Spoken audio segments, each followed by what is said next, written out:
한강공원에서 숨진 채 발견된 고 손정민 씨 사건 수사 속보입니다. 과연 숨겨진 그날의 진실은 무엇일까요? 손 씨 아버지가 가장 큰 의문으로 지적하는 부분은 핸드폰의 행방입니다. 사건 당일 손 씨 어머니는 아들에게 전화했지만 정작 아들의 핸드폰은 친구 A군에게 있었습니다. A군은 술에 취해 손 씨의 핸드폰을 본인의 것으로 착각해 가지고 온 것으로 진술했다고 전해졌습니다. 그렇다면 A군의 휴대전화는 어디로 간 것일까요? A군의 핸드폰이 마지막으로 켜진 장소는 정민 씨의 실종 장소 주변으로 파악됐고, 사건 당일 오전 6시 30분경 기지국과 연결이 끊긴 뒤 전원이 꺼진 상태였습니다. 게다가 A군은 본인 핸드폰의 행방에 큰 관심이 없었던 걸까요? 찾기는커녕 사건 바로 다음 날 공기계를 구입해 핸드폰 번호까지 바꿨다는 사실이 알려지며 의심의 눈초리를 피할 수 없게 됐습니다. 이에 대해 A군 측 변호인은 연락을 위해 어머니 명의로 임시 개통한 것이라 해명하며 논란을 일축했습니다. A군은 손 씨와 함께 진흙에서 굴러 신발과 바지가 더러워졌다고 진술했습니다. 손 씨 아버지는 A군이 그날 신고했던 신발을 보여줄 수 있겠냐? 라고 물었습니다. 하지만 돌아오는 건 뜻밖의 대답이었습니다. A군 아버지는 버렸다. 라고 즉각 대답한 겁니다. 이효균 기자. 이곳은 손 씨와 친구 A군이 함께 술을 마시던 현장입니다. 손 씨 아버지는 이 인근에는 진흙이 없어 더러워질 이유가 없다고 주장합니다.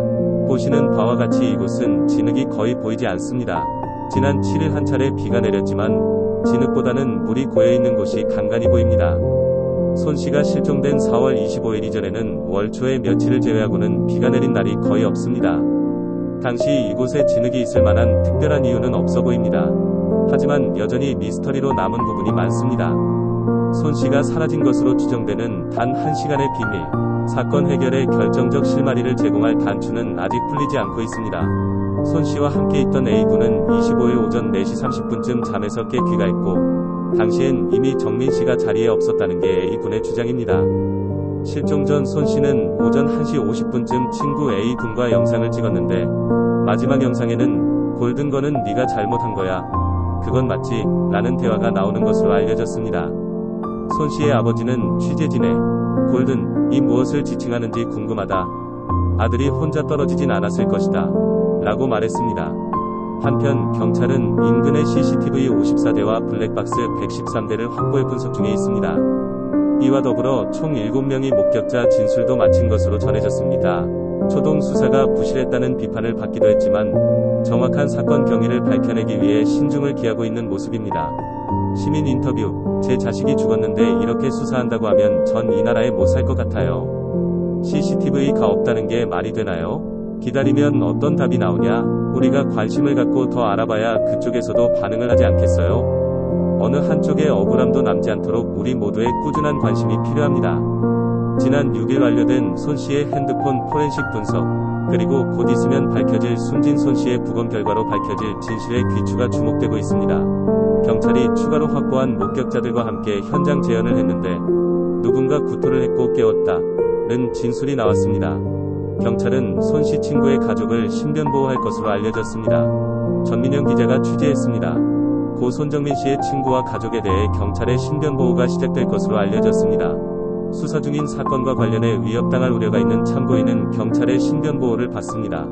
손 씨 친구는 참고인 신분이고 범죄 혐의점이 드러나지도 않았지만 각종 유언 비어와 도를 넘은 악성 댓글에 시달리고 있습니다. 친구와 그 가족이 연관된 장소에 일부 시민들이 찾아오는 일도 있습니다. 경찰은 친구가 제출한 자료를 바탕으로 친구 휴대전화와 연동된 온라인 저장 공간도 확인했습니다. 사라진 휴대전화를 찾는 것과 동시에 휴대전화 속 기록을 살펴보기 위한 겁니다. 하지만 휴대전화와 저장 공간이 동기화돼 있지 않아 사건과 관련한 유의미한 정보는 확인하지 못했습니다. 경찰은 지난 8일 실종 당일 손 씨와 친구를 봤던 목격자 3명을 현장으로 불러 목격자 재연을 진행했습니다. 이들은 당시 누군가 구토를 하고 깨웠다는 취지로 진술한 걸로 전해졌습니다.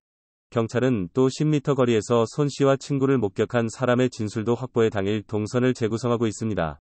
서울 한강공원에서 실종됐다 숨진 채 발견된 손정민 씨의 사망 원인을 수사하는 경찰이 실종 당일 새벽 3시 반 이후 상황에 대한 공통된 진술을 확보한 것으로 확인됐습니다. YTN 취재 결과 경찰이 확보한 목격자 7명 가운데 일부가 한강공원 수상택시 승강장 주변 잔디밭에서 새벽 3시 40분쯤 손 씨는 자고 있었고 그 곁에 친구 A씨는 서 있는 걸 봤다 말한 것으로 전해졌습니다. 또 당시 A씨가 손씨를 깨우고 있었고 A씨가 누군가에게 전화하는 것 같았다. 두 명 모두 만취 상태로 구토하는 것도 봤다는 진술도 나온 것으로 알려졌습니다. 경찰은 새벽 3시 40분까지는 이 같은 손씨 행적이 확인됐다고 보고 이후 A씨가 한강공원 출입구 CCTV에 포착된 새벽 4시 반까지 나머지 50분 동안의 손씨 행적을 밝히는 데 수사력을 모으고 있습니다. 이와 함께 주변 CCTV도 확보해 목격자들의 진술 내용이 맞는지 확인하고 있습니다.